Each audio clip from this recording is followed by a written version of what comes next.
The wind had a sharp edge that morning, carrying the first flakes of snow across the high mountain airstrip. The cold settled over the base like a silent warning, crisp and unforgiving. Along the flight line, modern cargo planes stood in precise formation, their sleek gray bodies gleaming beneath layers of frost that clung stubbornly to their wings. Engines rumbled as crews moved with practiced speed, checking flaps and gauges, securing cargo that could not wait for better weather. The storm was building, and tension rippled through the base with every gust of wind that kicked up loose snow along the concrete. At the far end of the strip, where the lights barely reached, sat the C-47. The old bird was a relic in every sense. Its paint was dulled and chipped, its fuselage streaked with stains from time and weather. The tires were scuffed, the propellers nicked along the edges. No one paid it much attention anymore, except for the woman who stood beside it, her gloved hand resting lightly along the curve of its nose. She was neither young nor flashy, dressed in a plain flight suit that had seen better days. Her boots were worn at the seams, the soles darkened by years of use. A folded map poked from one of her thigh pockets, creased and softened by time. She watched the crews work on the modern aircraft, eyes calm and steady, and then turned her attention back to the C-47. The storm would come faster than they thought. She could feel it in the way the wind shifted, in the taste of snow on the air. But when she approached the cluster of officers near the command tent to offer a word of caution, they barely paused. One of the younger men, a captain with polished boots and perfect posture, waved her off before she could finish. His voice carried easily over the wind. "You are logistics, not command," he said, and the others chuckled without malice, as though it was just the natural order of things. She inclined her head slightly, not arguing, not pushing. There was no point. She had learned long ago that words meant little to men who trusted only noise and shine. Instead, she stepped back, her boots crunching softly in the thin layer of snow that had begun to coat the tarmac. As she turned toward the C-47 once more, she heard another voice, this one dripping with easy mockery. That old bird would not survive 10 minutes in this storm, someone muttered. The comment drew a few knowing smiles, but no one looked her way for a reaction. They did not expect one. She walked the length of the aircraft, checking tie-downs that no one else would have bothered with, straightening a strap that had come loose in the restless wind. Her fingers, steady in their worn gloves, brushed ice from a window edge. The metal was cold beneath her palm, but it felt solid, honest in a way the newer planes did not. The C-47 had no polish left, but it had purpose. That was enough for her. Beyond the airstrip, the storm front crept closer, a low wall of gray that swallowed the horizon inch by inch. The mountains that framed the base were already half lost behind curtains of blowing snow. The officers gathered at the command post spoke in clipped tones, voices tight with urgency as they ran through last-minute plans for the supply mission. They checked weather reports that gave them little comfort, spoke of fuel loads and altitudes, calculated risk and margin as if those numbers alone could tame what was coming. No one asked the woman what she thought. No one noticed the way she studied the storm's advance, or the way she glanced toward the ridge where the wind bent the trees nearly double. She was a figure at the edge of their vision, no more important than the ground crew coiling cables, or the mechanics wiping down tools they would soon abandon to shelter. Her gaze fell once more on the C-47. She took a slow breath and reached for the flight gloves looped through her belt, tugging them snug over chilled fingers. The old aircraft seemed to lean into the wind, as if it too understood what lay ahead. The woman stepped back, scanning its lines, checking what could be checked without drawing attention. The propeller blades shivered slightly as the wind rose again, but the plane held steady, as it always had. Near the flight line, the modern cargo planes began final preparations, engines winding up in a chorus of power and precision. Ground crews shouted over the roar, their breath visible in the cold. The storm pressed closer, the first true flakes of snow now falling thick enough to blur outlines and soften the harsh angles of steel and concrete. The woman remained still, her posture easy, her face unreadable beneath the brim of her cap. She knew what they did not yet see, that the storm was no longer a distant threat. It was here. A senior officer glanced her way at last, irritation plain in the tight line of his mouth. "You should not be out here," he called. "Off the flight line. Now." His tone left no room for discussion. She nodded once and stepped away, as ordered. But as she walked back toward the C-47's shadow, she allowed herself one last look at the sleek planes lined for takeoff. Their power was unquestioned, their purpose clear. But as the snow thickened and the wind howled across the mountain pass, she wondered if any of them would matter once the storm had its say. The C-47 waited in silence, as steady as the woman beside it. Neither sought recognition. Both were ready. The storm arrived with a fury that no one had expected, though the signs had been there for hours. By mid-morning, the sky was a uniform wall of white, and the wind howled through the mountain pass with the voice of something ancient and wild. Snow fell in thick, blinding sheets, swirling in chaotic eddies that turned the airstrip into a ghostly wasteland. Visibility dropped to nothing in moments, and even the bright landing lights lining the runway seemed to flicker and fade, swallowed by the storm's relentless advance. The modern cargo planes that had stood so proud along the flight line now looked like stranded beasts. Their sleek bodies, designed for speed and power, were coated in ice that spread in jagged patterns along wings and fuselage. Engines coughed and sputtered as ground crews struggled to keep them warm enough to start, their efforts growing more frantic as the storm tightened its grip. The roar of turbines became a faltering groan, the promise of flight choked by snow and wind. Hangar doors banged open and shut in the gale, metal on metal, sharp and jarring against the steady roar of the blizzard. Inside the operations tent, voices crackled over the radio, clipped and tense, nearly lost in static. The forward outpost on the mountain sent word that their fuel stores were near gone. The generators could not run without it. Medical supplies were low, and a handful of their people had already fallen ill from the cold. Their transmission ended with a burst of static that felt final, as if even the signal had given up against the storm. Pilots stood near the command table, faces pale beneath the harsh lights, their confidence eroded by the storm's ferocity. They spoke in tight, urgent bursts, trying to find a solution where none seemed to exist. Flight plans were revised, scrapped, and revised again. Numbers were recalculated, risk weighed against necessity. No one mentioned the C-47. No one spoke of the woman who stood near the open hangar door, half hidden in the swirling snow. She watched the storm the way a tracker studies a trail, eyes narrowed, reading the wind as much as the sky. The folded map in her gloved hands had long since lost its crisp edges. The creases were soft from use, the ink smudged in places by time and weather.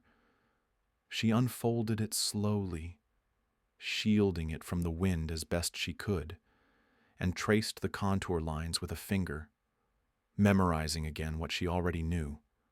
The valley, the mountain pass, the narrow shelf where the outpost waited, nearly invisible beneath the storm's white shroud.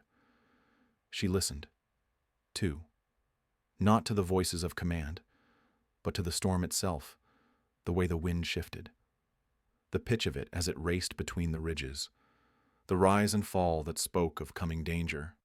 Beyond the hangar's shelter, ground crews had given up their struggle with the modern aircraft.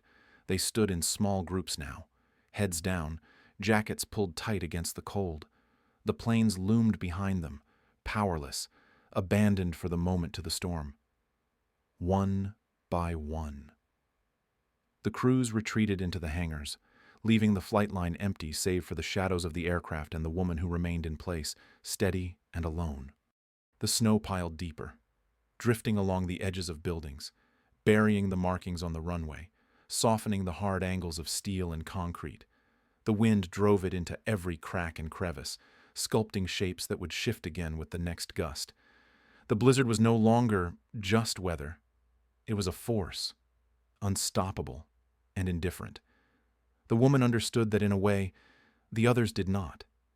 She had seen storms like this before, had learned long ago that no machine, no matter how advanced, could command respect from nature without earning it. Inside the main hangar, she moved with quiet purpose. The map returned to her pocket, its work done for now. She walked the perimeter, checked the windows and doors, noted the way the snow piled against the walls. She tested the strength of the wind where it funneled between buildings, felt its weight against her shoulders. She counted the beats between gusts, measured in her mind the time she might have between their fury. All of it filed away, not as data to present at a briefing, but as knowledge to use when the time came. The radio hissed again, the outpost's voice reduced to fragments. Fuel gone, cold worse, medical urgent, then nothing but static. In the operations tent, frustration mounted. Commanders barked orders that no one could follow, not because of incompetence, but because the storm had made every plan obsolete.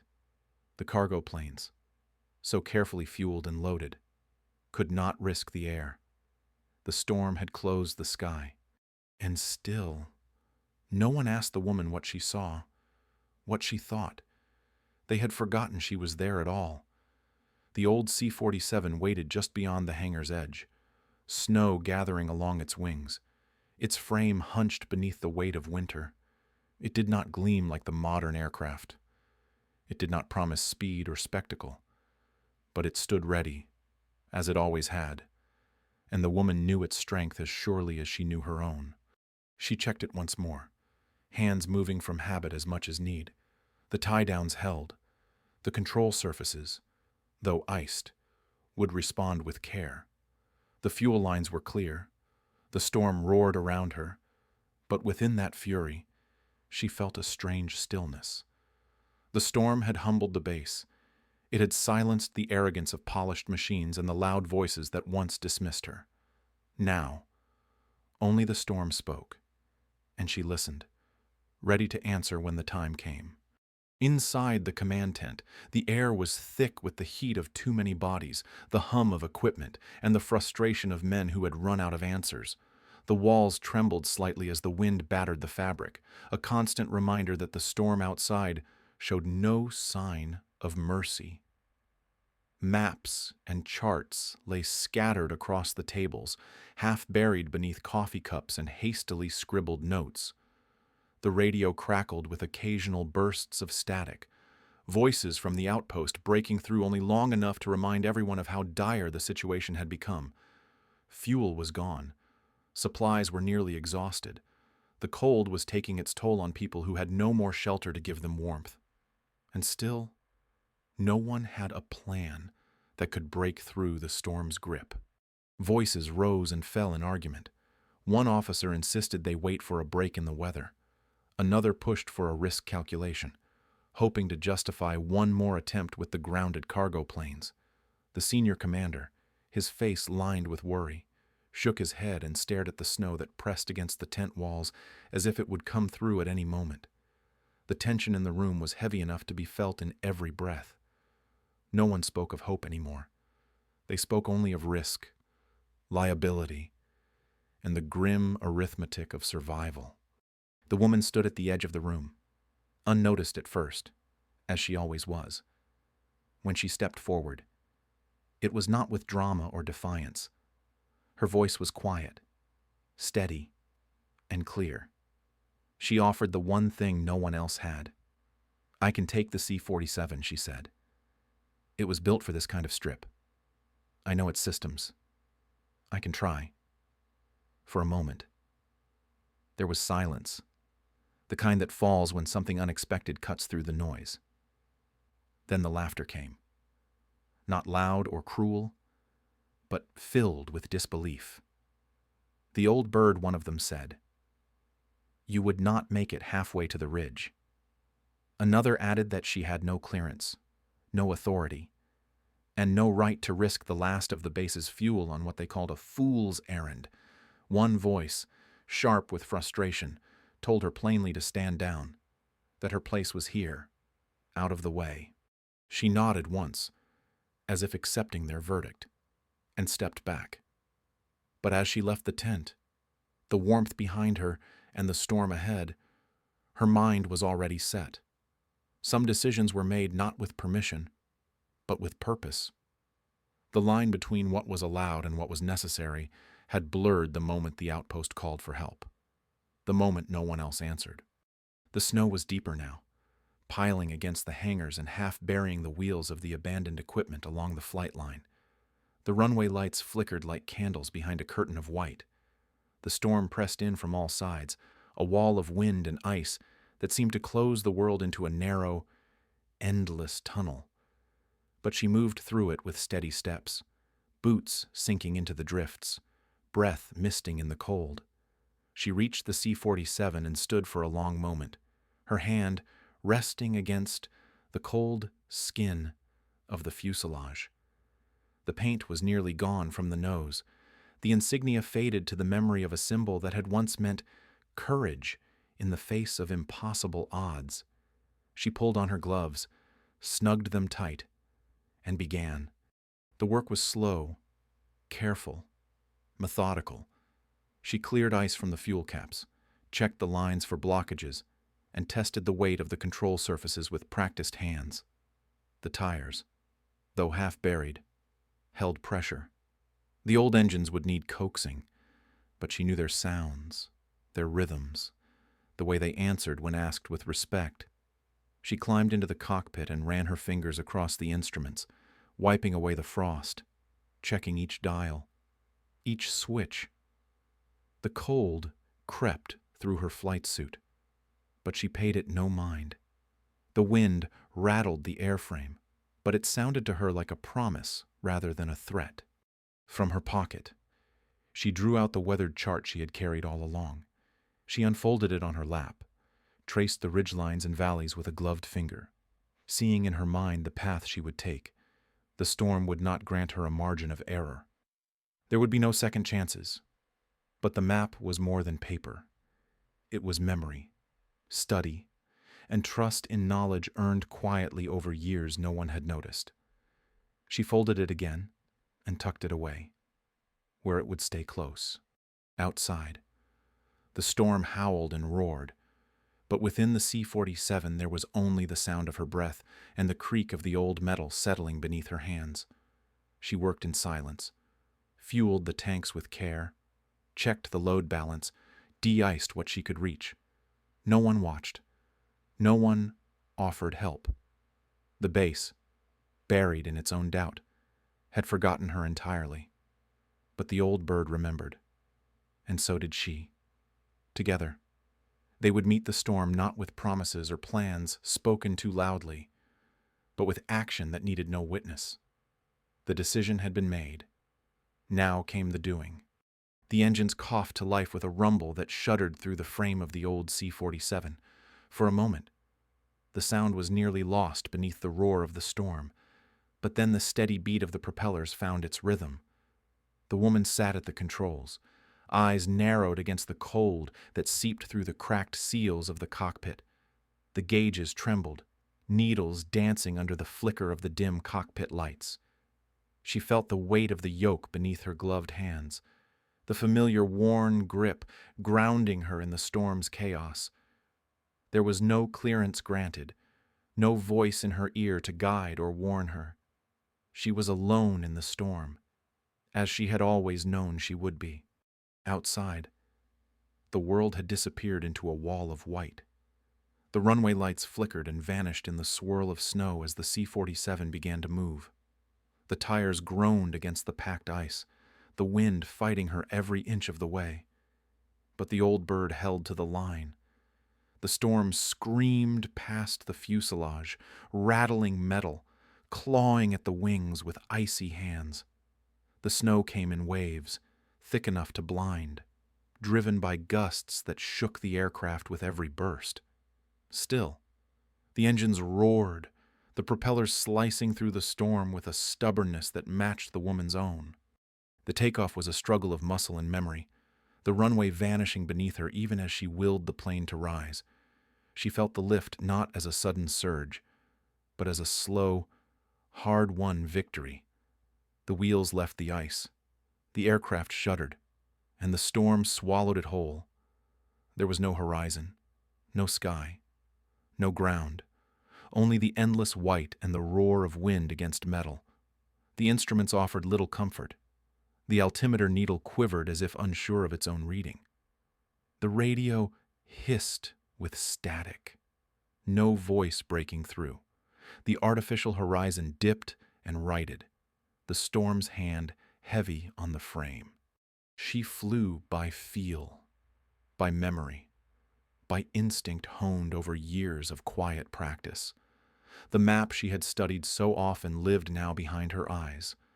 She saw the valleys hidden beneath the snow, the ridges that loomed like ghosts beyond the reach of the lights.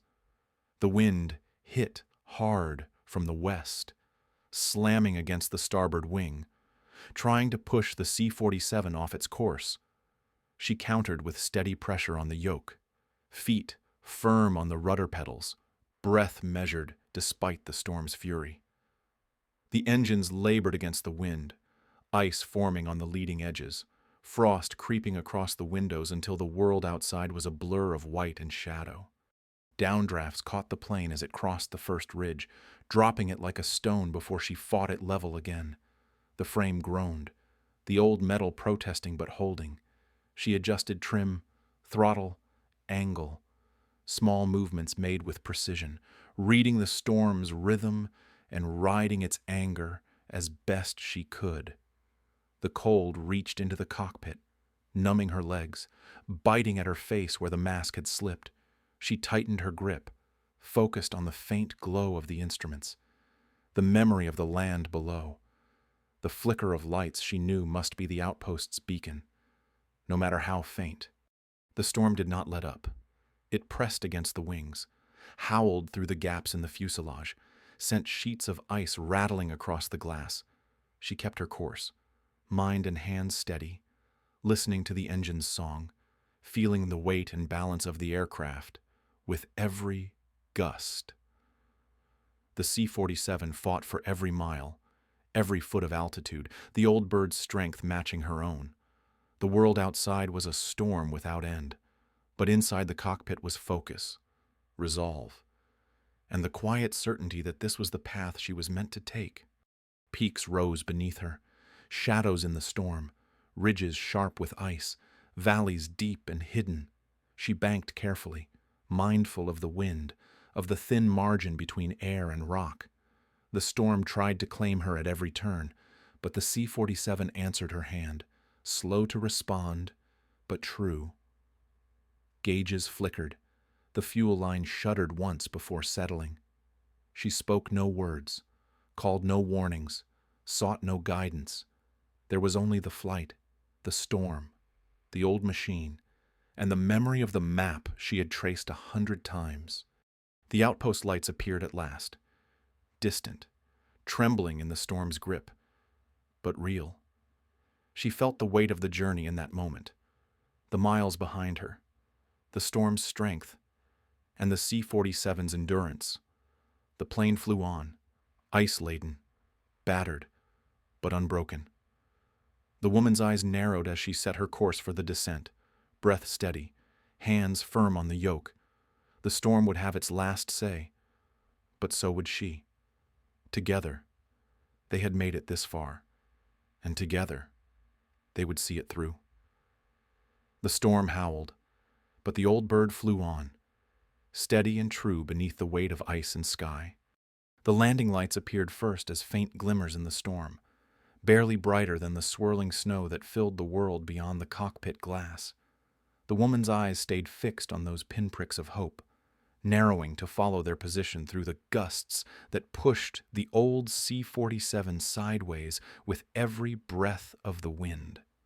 The strip was a shadow in the storm's fury, ice-covered and lined with drifts that threatened to swallow the runway whole. The margin for error was gone.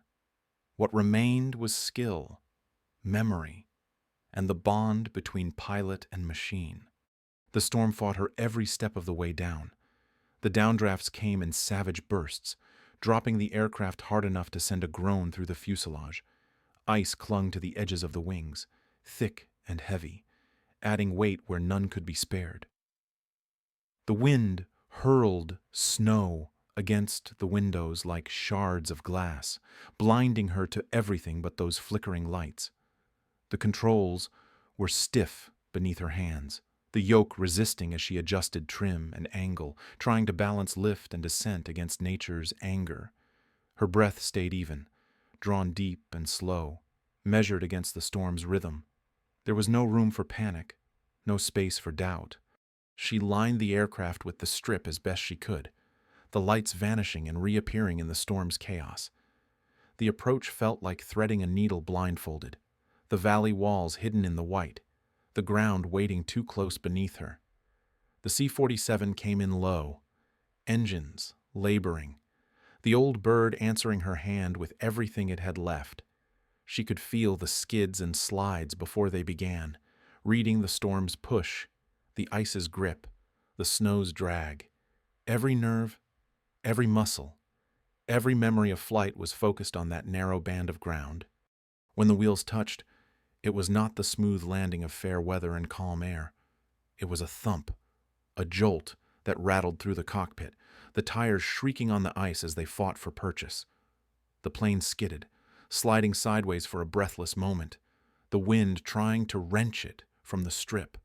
The woman held steady, feet working the rudder, hands firm on the yoke, guiding the old machine through the slide. The tires found grip at last on packed snow, the slide slowing, then stopping. The storm howled its protest, but the C-47 had landed, whole and defiant. Outside, figures emerged from the white. Bundled shapes moved toward the aircraft, heads bent against the wind, boots crunching through drifts as they came to unload the precious cargo. Hands grasped crates, fuel drums, medical kits, pulling them from the hold with speed born of desperation. No words were wasted. The storm stole sound as soon as it was made. Relief was written in the hurried movements, in the way no one paused to marvel at the plane's arrival, focused entirely on the supplies that meant the difference between survival and loss. The woman moved quickly, checking the aircraft with practiced hands, making certain it was ready for the return. She ran her gloved fingers along the ice-caked fuselage, listened to the engine's cooling tick, inspected the tires for damage from the skid. There was no victory gesture, no smile of triumph. This was not the time for that. The work was not yet done. The storm still waited beyond the valley, and the way home would be no easier than the way here. She checked fuel levels, ran her gaze over the gauges, tapped the ice from the edge of the pitot tube. The C-47 stood as it always had, battered but steady, a testament to resilience. The lights of the outpost flickered in the storm's grip, the strip already disappearing again beneath the snow. The storm did not grant long pauses or second chances. When the last crate was pulled from the cargo hold, when the last drum was rolled clear, she climbed back into the cockpit, breath clouding the glass, eyes narrowing against the fury that still waited beyond the nose of the plane. The storm had given no welcome, and it offered no mercy now, but the woman and the C-47 had done what no one believed possible. The supplies were delivered. The outpost would endure. There had been no fanfare, no crowd, no applause. There was only the quiet satisfaction of duty fulfilled, the knowledge that when the storm asked who would answer, they had been ready. She settled her hands on the yoke, felt the worn grip beneath her gloves, and prepared to face the storm again. The journey was not over, but the hardest part was behind them, and the old bird was ready to fly once more. The first light of dawn crept across the mountains, casting long shadows over the airstrip as the storm finally loosened its grip. The sky, bruised and heavy just hours before, now began to break apart in streaks of pale blue and gold. Frost covered every surface, glittering in the cold morning sun. The snow had stopped, but the drifts stood tall along the edges of the runway. shaped by the night's fierce winds. Steam rose from the buildings where heaters fought back the chill. But outside, the world was hushed, as if holding its breath. The low hum of engines reached the base like a distant memory at first, too soft to believe. But then the sound grew, steady and sure, echoing through the valley as the old C-47 came into view. It emerged from the last wisps of storm cloud like a ghost returned, battered, ice-laden, but flying true. The base fell silent.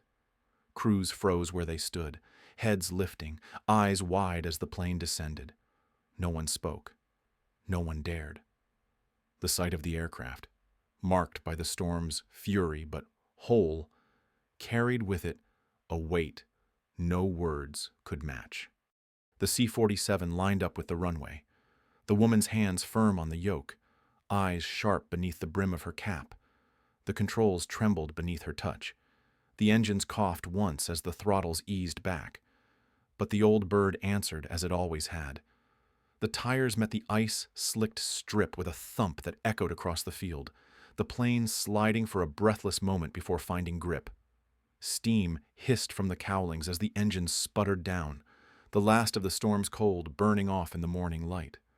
She taxied the aircraft with care, bringing it to rest near the hangar where it had begun, where none had believed it would ever return. The frost that coated the wings cracked and fell away in sheets as the plane settled, a final testament to the night's trial. The C-47 stood as it had through the storm, scarred but unbroken, a monument to resilience. The crews watched from the edge of the field, boots rooted to the frozen ground. The same voices that had dismissed her, that had laughed at the thought of the old plane surviving such a storm, now found nothing to say. The storm had taken their certainty. The woman's flight had taken their doubt. They stood in stillness, the dawn light catching on their faces, their breath misting in the cold as they waited for some cue, some reason to move. But there was none. The woman shut down the engines, the hum fading into quiet. She sat for a moment longer, her hands resting on the worn yoke, feeling the last tremor of the machine beneath her. Then she rose, gathered her gloves, and stepped from the cockpit. The frost cracked beneath her boots as she descended the ladder, her breath steady in the morning air. The rising sun caught the ice on her flight suit, turning it briefly to gold before it melted away. She did not look for applause. She did not seek the gaze of those who watched. Her boots crunched across the frost-covered ground, unhurried, her gloves tucked beneath one arm, her head bowed against the lingering wind. The base remained silent as she passed, the crews parting without a word, their eyes following, but their voices stilled by what they had seen. The C-47 stood behind her, framed by the dawn, steam rising from its cowlings, the frost on its skin glinting like armor. It spoke more clearly than any words could have. The plane, like the woman, had no need for praise. It had done what was needed. That was enough. The sun climbed higher, warming the world by degrees, casting light on the field where pride had failed and quiet strength had prevailed. The storm clouds broke apart above, trailing away across the peaks, leaving the sky clear and endless once more. The woman walked on Yar, the sound of her steps the only mark of her passing in Yar, until she was lost among the hangars, leaving behind the silence she had earned. In the end, there was no speech, no ceremony, no formal acknowledgement. There was only the truth, clear as the morning light, that the old bird had made it, that the woman no one had counted on had answered the storm. The base would remember. The frost would melt. The day would begin again. But in that quiet moment, respect was given not in words, but in the stillness that followed, in the eyes that watched her go, and in the knowledge that courage had spoken not through noise, but through action. The C-47 gleamed in the sun's first full light, a simple, undeniable proof of what they had failed to see. and that was all the recognition she needed. Sometimes the greatest strength comes not from those who shout the loudest, but from those who act when no one is watching. You have followed the quiet journey of a woman overlooked, dismissed, and doubted, who answered a storm with skill, courage, and grace. Through the fury of the blizzard, she proved that true worth is not measured by titles or applause, but by the steady hand and steadfast heart that rise when others fall silent. The old aircraft, like its pilot, stood as a reminder that resilience often wears a humble face. Take a moment to reflect on what unseen strength might live within you or those around you. If this story spoke to you, share your thoughts in the comments and follow for more stories of quiet power and dignity that shine through in the moments that matter most.